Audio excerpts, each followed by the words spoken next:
The non-habitual resident tax regime has attracted scores of people. I think we have more than 30,000 people benefiting from this regime. So what is it really? To be eligible, you don't need much. You just need to not having been a resident of Portugal in the last 5 years, meaning that even a Portuguese that has lived abroad is eligible. Okay. So what are the benefits of being an NHR? Yeah. The first big benefit, easily understandable, is that in principle, income sourced abroad does not pay tax in Portugal. You might pay abroad some taxes, but not in Portugal. And since Portugal has entered a lot of double taxation treaties with most of the countries, it means that the taxes that you pay on the country of source will be reduced. Let me give you an example. Let's say that you have shares from Apple. Now, Apple makes iPhones, okay? Yeah. So if you live in the United States, in principle, you pay 30% personal income tax on that income, on the dividends that you get from these shares, okay? But if you live in Portugal and you declare to the bank that is negotiating with your shares that you are a Portuguese tax resident, the United States can only tax 15%, and Portugal will tax 0%. The same for dividends in France or in Belgium. It's around the same rate, 30%, and the tax treaty says the France or Belgium can only withhold 15%. So your taxation will be reduced by half in any case.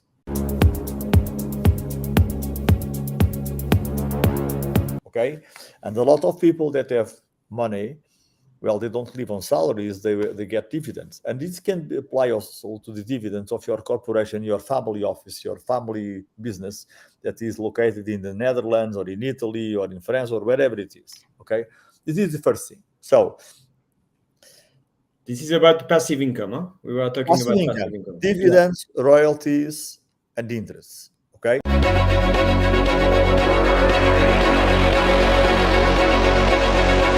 You can lend money to your company, get the interest, and pay 0 tax in Portugal on those interests. You can.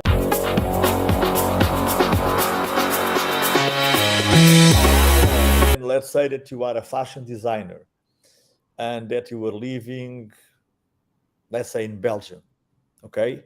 And you are getting a salary that is highly taxed at progressive rates in Belgium.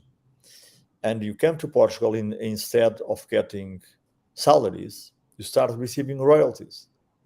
Royalties have a reduced rate from 10 to 15%. I think in the case of United States, it's even less. And you will pay 0 in Portugal. So for this passive income, in most of the cases, you'll pay half what we are paying now. Okay, so this is very enticing if you live on passive income.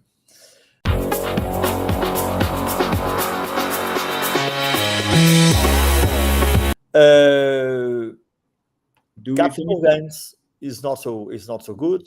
Yeah, you sorry. will pay 20%. Yeah. 28%. Instead, if there is also a micro, small, or medium enterprise that is located in the European Union, you will benefit from the same 14% that you will pay in Portugal. Okay, I think we forgot to put that on the slide, but those are the exceptional cases. Of course, if it is a corporation that is listed on the stock market, it will be 28%.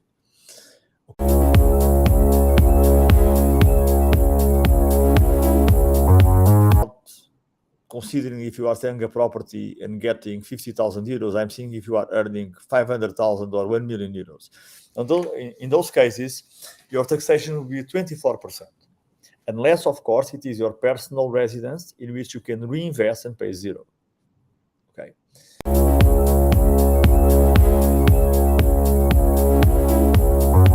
So a lot of you that are considering coming to Portugal have some kind of activity. You are either self-employed or you work for a corporation. It can be even your corporation. Okay, so Portugal has drawn a list of professions that we believe are from high added activities. This list is very curious because you can find doctors and engineers, you can find lawyers, so lawyers don't have the benefit, but you can find also cooks, and you can find artists, okay?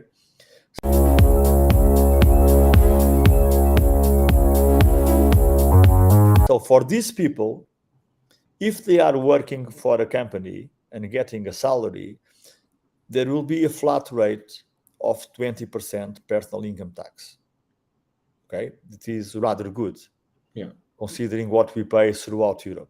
Okay, if you are self-employed, you will also pay 20% flat rate, but not on the overall of your income, only on 75%. Well, there are some nuances here, but keep in mind that the taxation for self-employment is somewhere between 15 and 20%.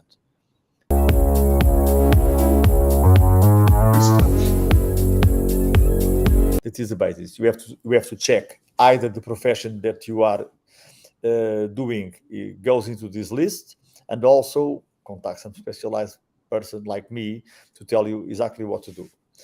And the best thing is that if you work abroad, you even have more benefits. Let me give you 2 examples.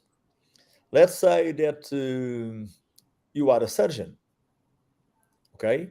And you live in Portugal, but you do go to the United States, or you go to France, for instance, to work for 2 months in an hospital, making, for instance, cataract surgery to the eyes, okay? You are a Portuguese tax resident. Because of that, you cannot be taxed in France as a French tax resident. You will be treated as a salaried worker, but foreigner. In this case, the amount of money that France can levy is around 20 to 25%. In Portugal, you will pay 0, as long as that income has been taxed in other countries. Okay. Now let's say that you are a DJ, famous DJ. You do Ibiza, you do Bali, you do the Emirates, and all of that. If this work is not done from Portugal, of course, if you are doing a record and residing in Portugal and invoicing from Portugal, you will pay taxes in Portugal at a reduced rate of 15 to 20%. But let's say that you are playing Pasha in Ibiza and you are making a residence there for the summer. Whatever you gain in Spain, you will pay taxes in Spain, I think 20% in Spain, and you will pay 0 in Portugal.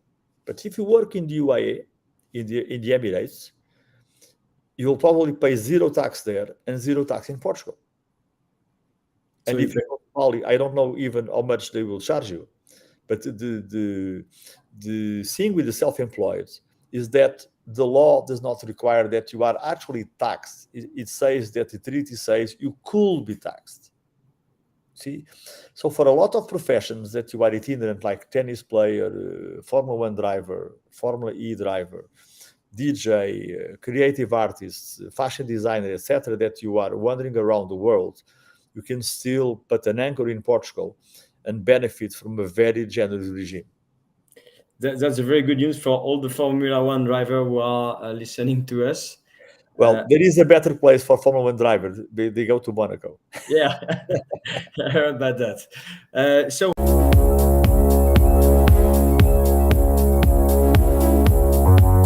who can apply? I think we already talked about that, but everyone. Everyone that has not been a Portuguese tax resident in the last 5 years.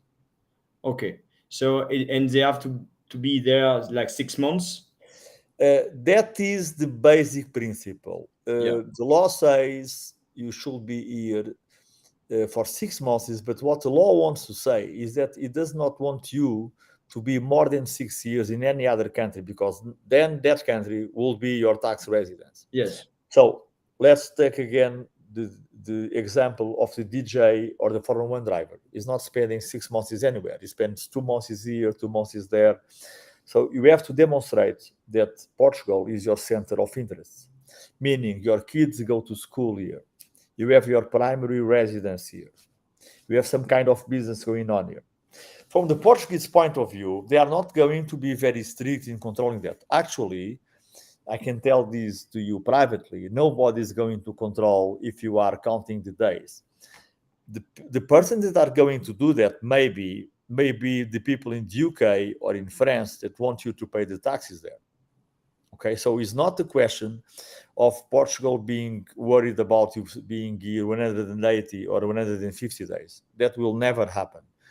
What happens is that some other countries, their tax authorities can be very aggressive, like in Spain or in the UK, and they will control. For Spain, it's difficult to control because we don't have a land border. So you can drive to Madrid in no time and go back and forth as many as you want. Nobody knows where you are, actually, without controlling your credit cards. But if you go to the UK, since there is an actual physical border and you pass your passport, then they can know if you spend more than 183 days in the UK or not. You see the difference? Within the Schengen area, there is absolutely no possibility of control. Okay. In general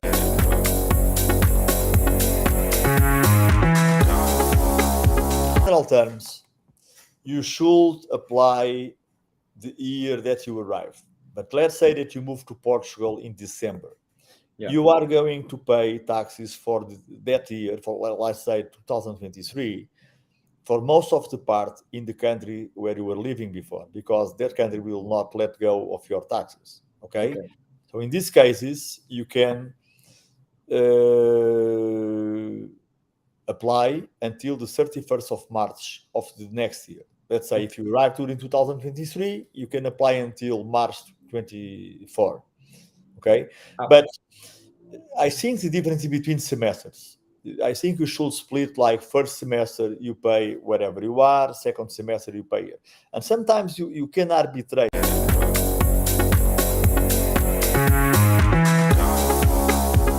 Let's say that you are going to sell a company and you want to pay a flat rate of 14% capital gains tax. Maybe you would like to plan your move when to come to Portugal, and probably come to Portugal before you make that sale, depending on the country, of course.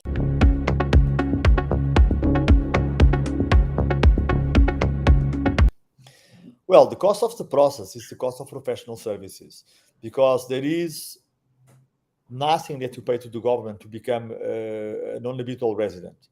First, you become a taxpayer, and then after being a taxpayer, you apply an upgrade to be a non-habitual resident. The process is totally cost-free. What you pay for is for advice.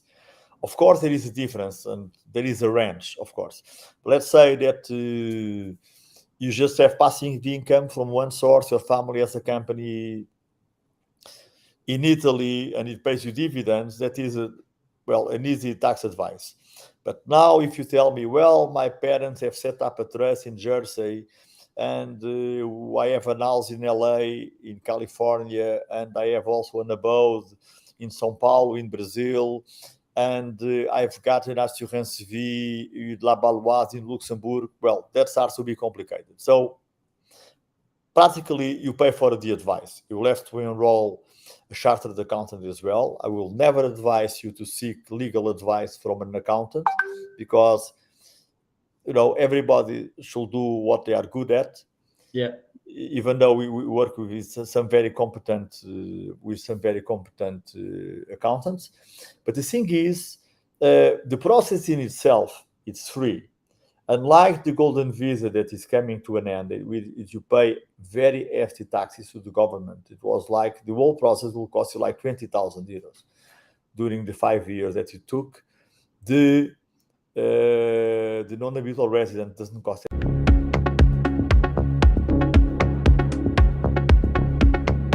anything. Oh, and there is a plus. After 5 years that you are a lawful tax resident in Portugal, you can apply for citizenship.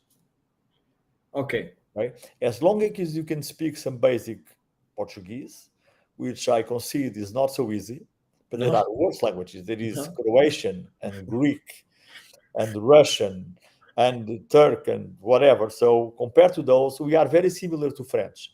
If you can read easily French, you can read Portuguese. Okay, very clear. So we don't have any price there. it can be from 1,000 to 10,000 euros regarding your situation, the complexity of your situation.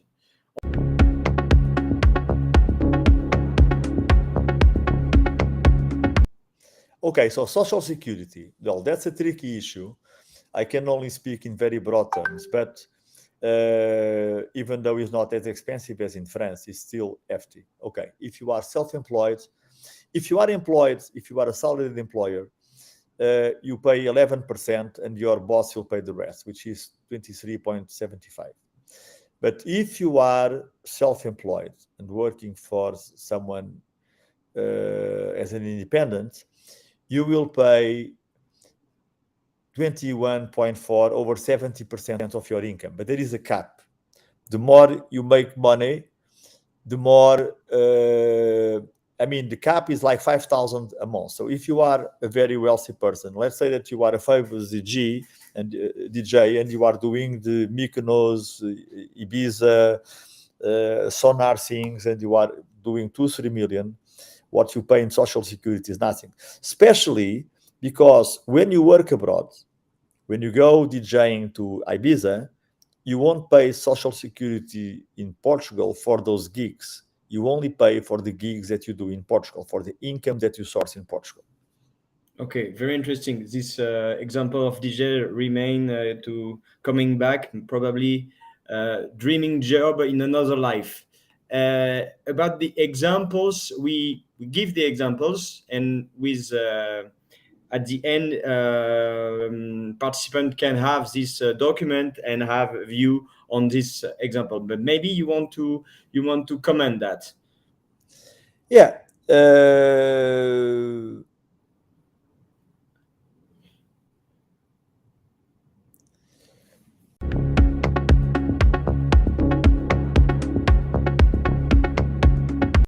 first example, I'm afraid it is not completely correct, because as far as I know, in France, the regular tax, if she was living in France, Marie, she would pay 30%.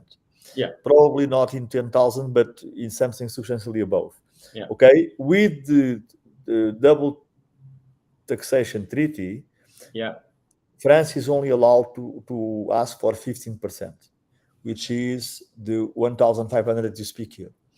But in Portugal, she will pay zero. So the taxation is limited to this 1,500, and she gets 8,500 net. Okay, it's correct. It's the slide. I made a mistake because the letters are tiny. Yeah.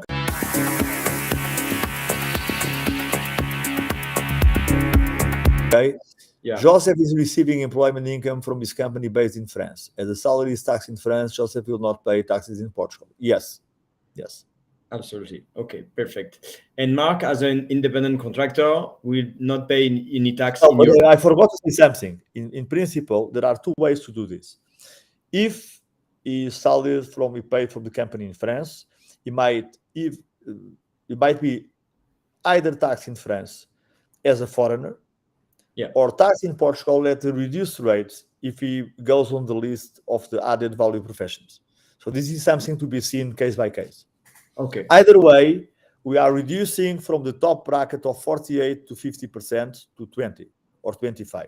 So it's 50% gain. Okay, crystal.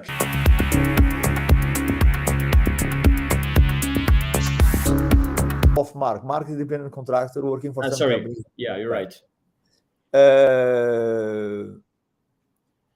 Yes, this is correct. If he's one of the special list of activities and he's doing this work, let's say he's an architect, okay? And he goes to Spain and he spends like 1 month there in the Costa del Sol designing or following the works of a beautiful villa, and all the work is done there in Spain, he won't pay taxes in Portugal, he'll pay a reduced rate in Spain. And if he was from his atelier in Portugal, when he's doing the drawings and preparing the things, he will be able to choose for the 20% thing. Of course, we have to move on for another slide to get to another benefit. Yes, absolutely.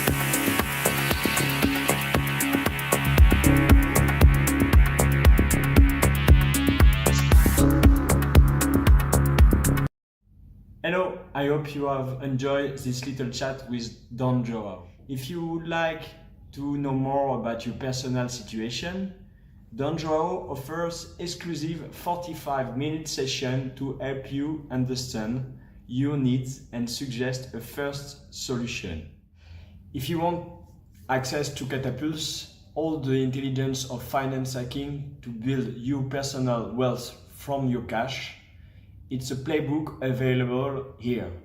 It describes the steps you need to take to lower your tax bill, invest your company's money, and get your money out of your company in the right conditions. Please refer to the two links below the video.